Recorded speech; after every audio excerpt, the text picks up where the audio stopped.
اعوذ باللہ من الشیطان الرجیم، بسم اللہ الرحمن الرحیم۔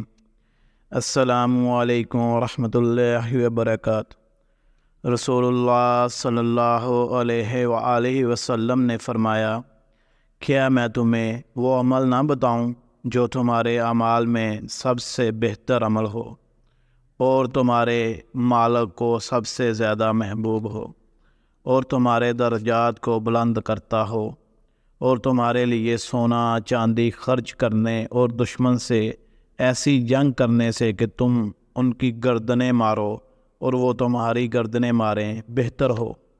لوگوں نے عرض کیا، اللہ کے رسول صلی اللہ علیہ وآلہ وسلم وہ کون سا عمل ہے؟ آپ صلی اللہ علیہ وآلہ وسلم نے فرمایا، وہ اللہ کا ذکر ہے۔ یہ ابن ماجہ کی حدیث نمبر 3790 ہے۔